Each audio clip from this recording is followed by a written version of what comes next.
آج ہم ایک ایسی تحریر کا جائزہ لے رہے ہیں جو ہے تو صدیوں پرانی، لیکن مجھے لگتا ہے آج بھی ہمیں بہت کچھ سوچنے پر مجبور کرتی ہے۔ جی۔ ہمارے سامنے حضرت عتبہ بن غزوان رضی اللہ عنہ کا ایک بیان ہے، خالد بن عمیر ادوی کی روایت سے۔ عنوان سمجھ لیں، دنیا کی حقیقت اور آخرت کی تیاری۔ تو یہ بیان جو ہے زندگی کے بڑے سوالات کھڑے کرتا ہے۔ بالکل، اور یہ واقعی ایک گہرا بیان ہے۔ حضرت عتبہ بن غزوان ظاہر اسلام کی بالکل ابتدائی بہت اہم شخصیات میں سے ہیں۔ وہ اس میں صرف آپ کہہ لیں اسلامی تعلیمات کا خلاصہ نہیں دے رہے بلکہ اپنے ذاتی تجربات، وہ بھی بہت کٹھن تجربات، ان کی روشنی میں دنیا اور آخرت کی حقیقت کھول کر بیان کر رہی ہیں۔ یہ صرف تھیوری نہیں ہے، یہ وہ بصیرت ہے جو زندگی سے نکلی ہے۔ صحیح۔ تو آج کوشش کرتے ہیں کہ اس تاریخی خطبے میں جو پیغام چھپا ہے اسے ذرا سمجھیں۔ مطلب یہ جاننا کہ ایک صحابی رسول صلی اللہ علیہ وسلم جنہوں نے خود اتنی سختیاں جھیلیں جی، اور پھر بعد میں ایک گورنر بھی بنے، انہوں نے دنیا اور آخرت کے بارے میں کیا محسوس کیا اور ہمیں کیا سکھایا۔ چلیں شروع کرتے ہیں۔ ضرور، حضرت عتبہ کے الفاظ سے ہی شروع کرتے ہیں۔ بیان کا آغاز ہی آپ دیکھیں چونکا دیتا ہے۔ فرماتے ہیں، بلا شبہ دنیا نے اپنے ختم ہونے کا اعلان کر دیا اور پیٹ پھیر کر تیزی سے جا رہی ہے۔ یہ منظر کشی بہت پاورفل ہے نا؟ بہت زیادہ۔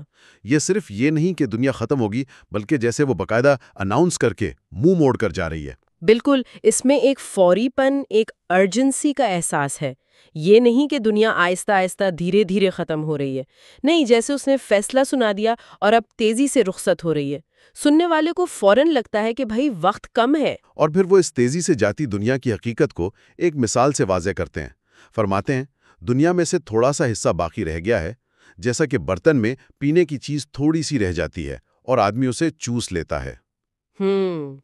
یہ صرف وقت کی کمی نہیں بتا رہا، بلکہ شاید یہ بھی کہ جو باقی ہے وہ مقدار میں بھی اور شاید معیار میں بھی کم ہے، جیسے برتن کے پیندے میں لگا ہوا پانی۔ یہ نقطہ بہت اہم ہے جو آپ نے اٹھایا۔ یہ تشبیہ صرف وقت کی قلت پر ہی زور نہیں دیتی، بلکہ جو حصہ باقی رہ گیا ہے نا، اس کی نوعیت کیسی ہے اس پر بھی روشنی ڈالتی ہے۔ اچھا۔ وہ آخری قطرہ جسے انسان چوس لیتا ہے، وہ پیاس تو نہیں بجھاتا، بس ایک لمحے کا احساس ہوتا ہے کہ کچھ تھا۔ تو اسی طرح دنیا کا یہ آخری حصہ جس میں ہم جی رہے ہیں، وہ شاید اصل مقصد کے لیے کافی نہیں اگر ہم بس اسی پر اکتفا کر لیں۔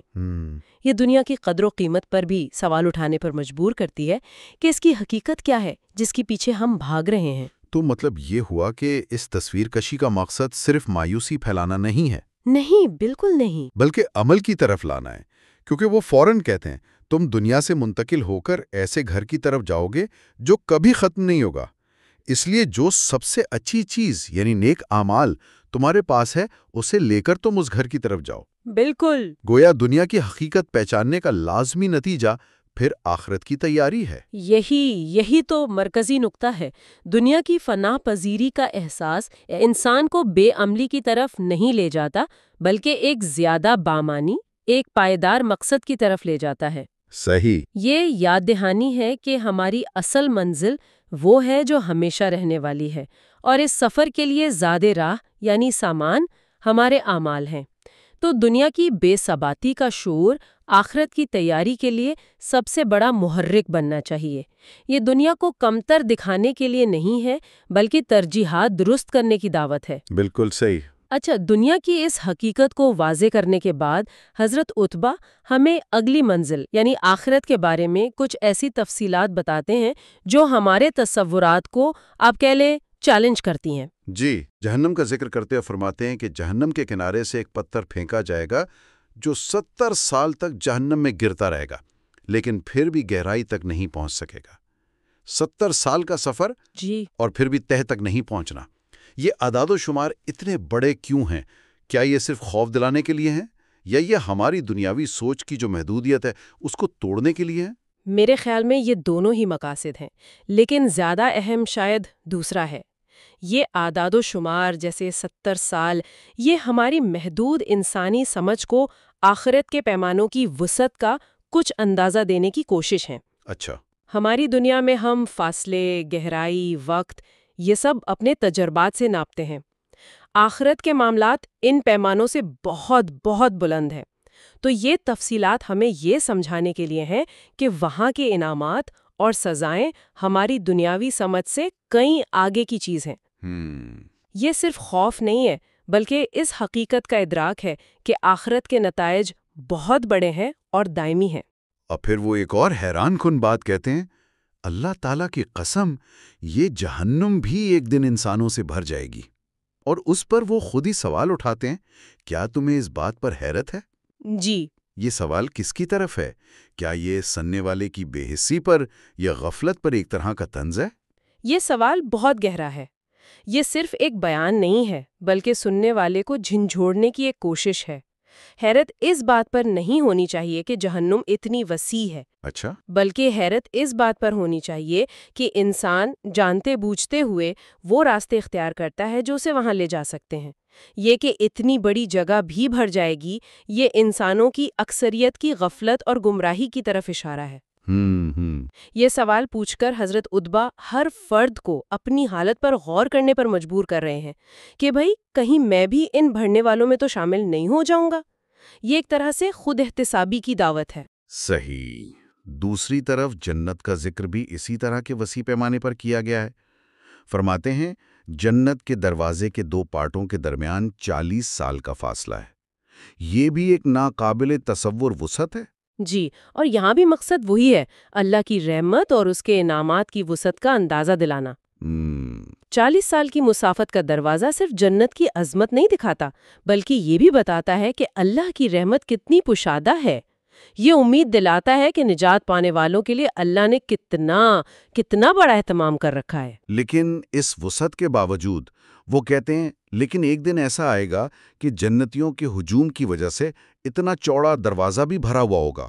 جی، تو جہاں جہنم کا بھرنا انسان کی غفلت پر تشویش کا باعث تھا، وہیں جنت کا بھرنا اللہ کی رحمت کی وسعت اور اہل ایمان کی خوشخبری ہے۔ یہ تضاد بڑا معنی خیز لگتا ہے۔ بالکل، یہ دونوں تصویریں مل کر ایک مکمل پیغام دیتی ہیں۔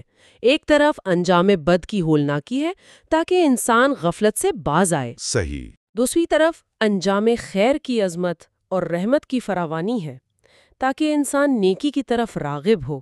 یہ صرف ڈرانا یا لالچ دینا نہیں، بلکہ حقیقت کے دونوں رخ دکھا کر انسان کو صحیح انتخاب کرنے میں مدد دینا ہے، اور یہ توازن اسلامی تعلیمات کا خاصہ ہے۔ بالکل۔ اچھا، ان عمومی حقائق کے بعد حضرت عتبہ اپنی بات کو ذاتی تجربات سے جوڑتے ہیں، جو اس بیان کو اور زیادہ آپ کہیں مؤثر بنا دیتا ہے۔ جی، بہت زیادہ۔ وہ فرماتے ہیں میں نے یہ زمانہ بھی دیکھا ہے کہ ہم رسول اللہ صلی اللہ علیہ وآلہ وسلم کے ساتھ 7 آدمی تھے، میں بھی ان میں شامل تھا۔ ہمیں کھانے کو صرف درخت کے پتے ملتے تھے، جنہیں مسلسل کھانے کی وجہ سے ہمارے جبڑے بھی زخمی ہو گئے تھے۔ یہ صرف غربت نہیں ہے، یہ تو بقا کی جنگ لگتی ہے۔ یہ الفاظ ہمیں اس دور کی شدت کا احساس دلاتے ہیں جس سے اسلام کے ابتدائی پیروکار گزرے۔ یہ وہ لوگ تھے جنہوں نے براہ راست پیغمبر اسلام صلی اللہ علیہ وآلہ وسلم سے تربیت پائی تھی، اور ان کی قربانیاں اسلام کی بنیاد مضبوط کرنے میں آپ کہیں کلیدی حیثیت رکھتی ہیں۔ صحیح۔ درخت کے پتے کھانا یہ کوئی غذائیت کے لیے نہیں تھا، یہ صرف پیٹ بھرنے یا زندہ رہنے کی کوشش تھی، اور جبڑوں کا زخمی ہو جانا یہ اس عمل کی تکلیف اور اس کی مجبوری کو ظاہر کرتا ہے۔ یہ ان کے ایمان کی مضبوطی اور اپنے مقصد سے لگن کی دلیل ہے کہ ایسی حالت میں بھی وہ ثابت قدم رہے۔ اور اسی سے جڑا ایک اور واقعہ ہے۔ مجھے ایک چادر مل گئی تو میں نے اس کے 2 ٹکڑے کیے، آدھے کی میں نے لنگی بنا لی اور آدھے کی سعد بن مالک نے لنگی بنا لی۔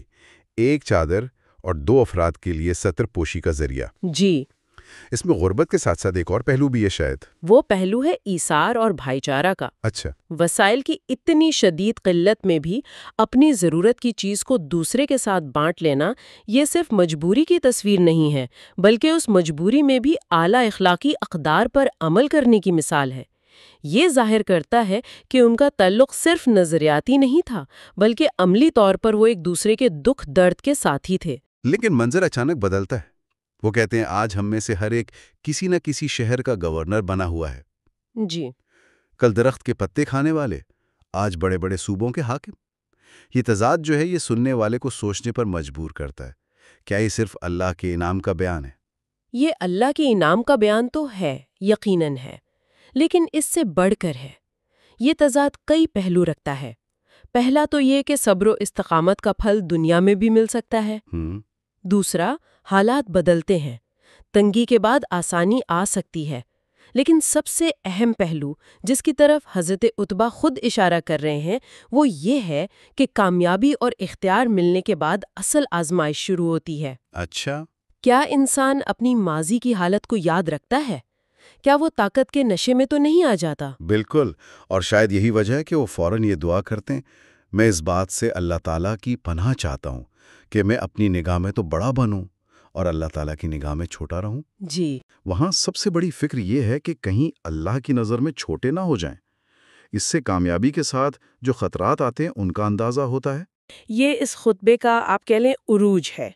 یہ دعا معمولی نہیں ہے، یہ اس گہری روحانی بصیرت کی عکاس ہے کہ اصل مقام و مرتبہ دنیاوی عہدوں سے نہیں ملتا، بلکہ اللہ کے نزدیک انسان کی کیا حیثیت ہے اس سے ملتا ہے۔ صحیح۔ اقتدار اور اختیار انسان کو تکبر میں، خود فریبی میں مبتلا کر سکتے ہیں۔ حضرت عتبہ کے یہ خوف اور یہ دعا ہمیں سکھاتی ہے کہ اصل کامیابی عاجزی اور اللہ کے سامنے جواب دہی کے احساس کو برقرار رکھنے میں ہے۔ یہ ظاہر کرتا ہے کہ آزمائش صرف تنگی اور مصیبت میں نہیں ہوتی بلکہ فراخی، دولت اور طاقت میں بھی ہوتی ہے، اور شاید یہ آزمائش زیادہ سخت ہوتی ہے کیونکہ اس میں انسان کے پھسلنے کا امکان زیادہ ہوتا ہے۔ یہ واقعی بہت اہم نکتہ ہے۔ طاقت ملنے کے بعد اپنی حقیقت کو یاد رکھنا کتنا مشکل ہے اور کتنا ضروری ہے۔ اور یہ صرف حکمرانوں کے لیے نہیں ہے، یہ ہر اس شخص کے لیے ہے جسے کسی بھی قسم کا اختیار ملے، علم ملے، دولت ملے، کوئی مرتبہ ملے، عاجزی اور خود احتسابی ہر حال میں ضروری ہے۔ صحیح۔ اچھا، خطبے کے آخری حصے میں حضرت عتبہ ایک تاریخی تبدیلی کی طرف اشارہ کرتے ہیں۔ وہ کہتے ہیں نبوت کا طریقہ ختم ہوتا جا رہا ہے اور اس کی جگہ بادشاہت نے لے لی ہے۔ یہ مشاہدہ ان کے دور کے لحاظ سے بہت اہم لگتا ہے۔ جی، یہ ایک بہت گہری اور آپ کہہ لیں نازک بات ہے۔ نبوت کا طریقہ سے مراد صرف سادگی نہیں ہے، نہیں، بلکہ ایک پورا نظام زندگی اور طرز حکمرانی ہے جو انصاف، مشاورت، تقوی اور عوام کی فلاح پر مبنی تھا، جس کی بنیاد براہ راست وحی کی رہنمائی تھی۔ اس کے مقابلے میں جس بادشاہت کا وہ ذکر کر رہی ہیں، جسے بعض روایات میں ملکی عزوز یعنی کاٹ کھانے والی بادشاہت بھی کہا گیا ہے، وہ شاید اس نظام کی طرف اشارہ ہے جہاں حکمرانی موروثی بن جائے، طاقت کا استعمال ذاتی مفاد کے لیے ہو اور حکمران عوام کے سامنے جواب دہی کم محسوس کرے۔ حضرت عتبہ اس تبدیلی کے ابتدائی آثار محسوس کر رہے تھے اور اس پر اپنی تشویش کا اظہار کر رہے تھے۔ اور اسی خدشے کا اظہار ان کے اگلے جملے میں بھی ہے، ہمارے بعد تم دوسرے گورنروں کا تجربہ کر لو گے۔ کیا یہ صرف ایک پیشگوئی تھی یا ایک وارننگ تھی کہ بھئی معیار گر سکتا ہے؟ یہ غالباً دونوں کا امتزاج ہے۔ وہ دیکھ رہے تھے کہ وقت بدل رہا ہے اور شاید آنے والے لوگ ان اقدار پر پوری طرح قائم نہ رہ سکیں جن کے لیے انہوں نے اور ان کے ساتھیوں نے قربانیاں دی تھیں۔ یہ ایک طرح سے امت کو خبردار کرنا تھا کہ حکمرانی کے انداز بدل سکتے ہیں اور لوگوں کو مختلف طرز حکومت کا سامنا کرنا پڑ سکتا ہے۔ یہ اس بات کی بھی نشاندہی ہے کہ اقتدار میں رہتے ہوئے اسلامی اصولوں اور روحانی پاکیزگی کو برقرار رکھنا ایک مسلسل جدوجہد ہے اور وقت کے ساتھ اس میں کمزوری آ سکتی ہے۔ تو اس کا مطلب یہ ہوا کہ یہ صرف سیاسی تبدیلی کا ذکر نہیں ہے، بلکہ اقتدار کی تبدیلی کا بھی خدشہ تھا۔ یقیناً، جب حکمرانی کا انداز نبوت کے طریقے سے ہٹ کر بادشاہت کی طرف جاتا ہے تو اس کا اثر پورے معاشرے کی اقدار پر پڑتا ہے۔ انصاف، مساوات، سادگی، جواب دہی، ان کی جگہ شان و شوکت، طاقت کا بیجا استعمال، ذاتی مفادات لے سکتے ہیں۔ حضرت عتبہ کا یہ بیان دراصل مستقبل کے لیے ایک اہم سوال چھوڑ جاتا ہے کہ بدلتے ہوئے سیاسی اور سماجی حالات میں بنیادی اسلامی اقدار اور روحانیت کو کیسے زندہ رکھا جائے۔ اگر ہم اس پوری گفتگو کو سمیٹے تو حضرت عتبہ بن غزوان کے اس مختصر مگر بہت جامع بیان سے کئی کلیدی پیغامات سامنے آتے ہیں۔ پہلا تو یہ کہ دنیا کی زندگی عارضی ہے، تیزی سے گزر رہی ہے اور اس پر بھروسہ نہیں کرنا چاہیے۔ جی۔ دوسرا، اصل اور دائمی زندگی آخرت کی ہے اور اس کی تیاری ہی اصل دانشمندی ہے۔ بالکل۔ تیسرا، آخرت کے انعامات اور سزائیں ہمارے دنیاوی تصور سے کہیں زیادہ ہیں۔ چوتھا، اسلام کی ابتدائی نسل نے شدید مشکلات میں صبر، ایمان اور ایثار کی وہ مثالیں قائم کی جو بے مثال ہیں۔ لازوال مثالیں۔ لازوال، جی۔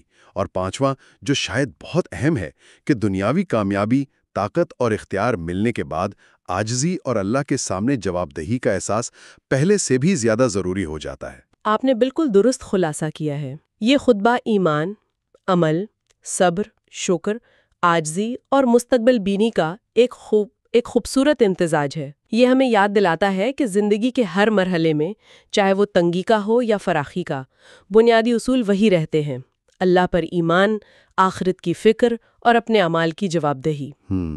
یہ صرف ماضی کا قصہ نہیں ہے، بلکہ ہر دور کے انسان کے لیے ایک مشعل راہ ہے۔ یہ گفتگو واقعی سوچ کے نئے در کھولتی ہے، خاص طور پر یہ پہلو کہ آزمائش صرف مشکل میں نہیں بلکہ آسانی اور طاقت میں بھی ہے۔ اور شاید یہاں ایک نقطہ مزید غور کے لیے چھوڑا جا سکتا ہے، جو براہ راست متن میں تو نہیں ہے لیکن اس کی روح سے بالکل مطابقت رکھتا ہے۔ جی۔ آج کے دور میں یہاں دنیا کی چکا چوند اور مصروفیات شاید پہلے سے کہیں زیادہ ہیں۔ ایک عام فرد حضرت عتبہ بن غزوان کے اس بنیادی اصول یعنی دائمی کو عارضی پر ترجیح دینا، اس کو اپنی روزمرہ زندگی میں، اپنے کریئر میں، اپنی فیملی کی ذمہ داریوں میں کیسے لاگو کر سکتا ہے؟ یا یہ سوال بھی اہم ہے کہ آج کے دور میں چاہے ہم کسی کمپنی میں مینیجر ہوں، استاد ہوں یا کسی بھی حیثیت میں جہاں ہمیں کچھ اختیار حاصل ہو، ہم حضرت عتبہ کی وہ دعا کیسے یاد رکھ سکتے ہیں؟ یعنی اپنی نظر میں بڑا بننے کے بجائے اللہ کی نظر میں اپنا مقام بنانے کی فکر کیسے کر سکتے ہیں؟ دنیاوی ذمہ داریوں اور روحانی عاجزی میں وہ توازن کیسے قائم کیا جائے؟ بالکل، یہ وہ سوالات ہیں جن کا جواب ہر شخص کو اپنے حالات اور اپنی زندگی کے تناظر میں خود تلاش کرنا ہے۔ حضرت عتبہ بن غزوان کا پیغام کسی ایک دور یا طبقے کے لیے مخصوص نہیں ہے، یہ ہر اس انسان کے لیے ہے جو اپنی زندگی کو بامقصد بنانا چاہتا ہے اور اپنی اصل منزل کو پانا چاہتا ہے۔ ان کا بیان ہمیں اپنی ترجیحات